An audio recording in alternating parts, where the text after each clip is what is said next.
ছাত্ৰ ছাত্ৰীসকল, আজি আমি আলোচনা কৰিবলৈ লৈছোঁ উচ্চতৰ মাধ্যমিক দ্বিতীয় বৰ্ষৰ অসমীয়া পাঠ্যক্ৰমৰ অন্তৰ্গত মিলন কবিতাটি। কবি নলিনীবালা দেৱী। কবিতাটি আলোচনা কৰাৰ আগতে আমি আৰু দুটামান কথা জানিব লাগিব। সেয়া হৈছে ৰহস্যবাদ বা অতীন্দ্ৰিয়বাদ। কবি নলিনীবালা দেৱী হৈছে অতীন্দ্ৰিয়বাদী বা ৰহস্যবাদী কবি।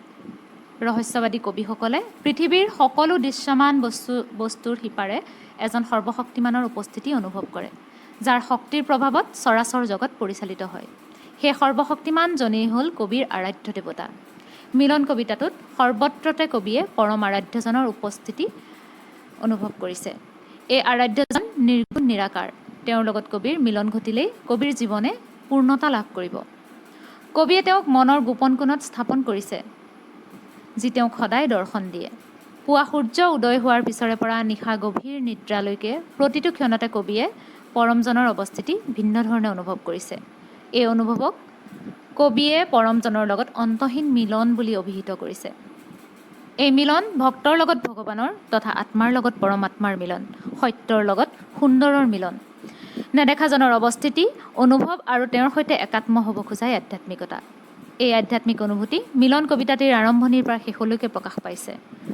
কবিৰ চেতন আৰু অৱচেতন মনত সকলো সময়তে কেৱল নেদেখাজন বা পৰমজনেহে ক্ৰিয়া কৰি আছে।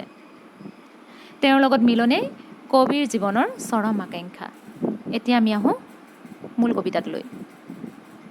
প্ৰথমতেই কৈছে, কোনে কয় নেদেখি তোমাক মৰতৰ মানৱ লোকত, তুমি চিৰ গোপন দেশৰ আছা মোৰ নিজান কোণত।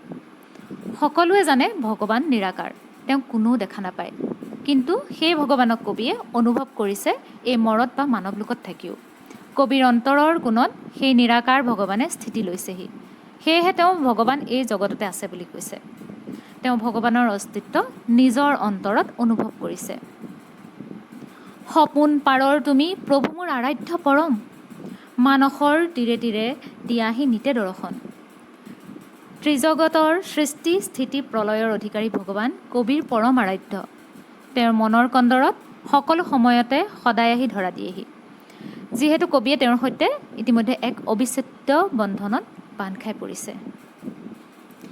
নিশা আহে জালি লৈ জোনাকীৰ উজ্জ্বল দীপালি, আকাশৰ তৰাৰ শাৰীয়ে গাই নিতে মংগল উৰুলি। কবিয়ে জগতৰ প্ৰতিটো বস্তু তথা পৰিৱেশৰ মাজত পৰমজনৰ অৱস্থিতি অনুভৱ কৰিছে, যাৰ বাবে তেওঁ নিশাৰ জোনৰ পোহৰৰ পৰা আৰম্ভ কৰি আকাশৰ তৰাটোলৈকে সকলোতে তেওঁক দেখা পাইছে। এইবোৰো যেন পৰমজনক আৰাধনাহে কৰিছে। গধূলিৰ ম্লান এন্ধাৰত ধ্যানৰ সপোন পৰত, তোমাৰ লগত মোৰ নিতে দেখা আকুল সুৰত। সন্ধিয়াৰ ম্লান এন্ধাৰতো কবিৰ ধ্যানত সদায় আহি ভগৱানে দেখা দিয়েহি। অৰ্থাৎ কেৱল সচেতন অৱস্থাতেই নহয়, কবিৰ অৱচেতন মনতো পৰম আৰাধ্য দেৱতাই ভুমুকি মাৰেহি। যেতিয়া দুভাগ নিশা সাৰহীন নিশুতি জগত, টোপনিত লালকাল অচেতন সপোন মোহত, নিৰল পাতিত দেহ ভাগৰুৱা তন্দ্ৰাৰ কোলাত, নিতৌ তোমাৰে দেখা মানসৰ কল্পকাননত।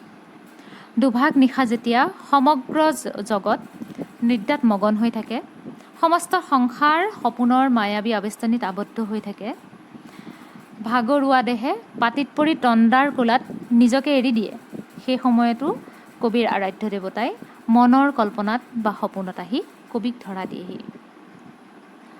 উষা আহে সোণালী সাজেৰে গাঁঠি লৈ নিয়ৰৰ মালা, প্ৰকৃতিও নীৰৱ তেতিয়া প্ৰকৃতিও তেনেই নিৰলা। পুৱাৰ সূৰুজৰ সোণালী কিৰণে যেতিয়া পৃথিৱী চুৱেহি, নিয়ৰে তেতিয়া মালা গাঁঠে। সেই সময়ত ডালৰ পক্ষীও নীৰৱ হৈ থাকে আৰু প্ৰকৃতি শান্ত সমাহিত হৈ থাকে। পুৱতিৰ শুভ লগনত অৰুণৰ ৰঙা পোহৰত, তোমাৰ লগত মোৰ অনন্ত মিলন, নিতে দেখা শেৱালি বনত। সেই শান্ত সমাহিত পুৱতিৰ শুভ লগনত সূৰ্যৰ ৰাঙলী আভাৰ মাজত কবিয়ে শেৱালি বনত পৰম আৰাধ্যৰ লগত অনন্ত মিলনত ৰত হয়। আশা কৰিছোঁ ছাত্ৰ ছাত্ৰীসকলে কবিতাটি ভালদৰে বুজি পাইছা আৰু ইয়াৰ প্ৰশ্নসমূহো তোমালোকে কৰিবলৈ সক্ষম হ'বা।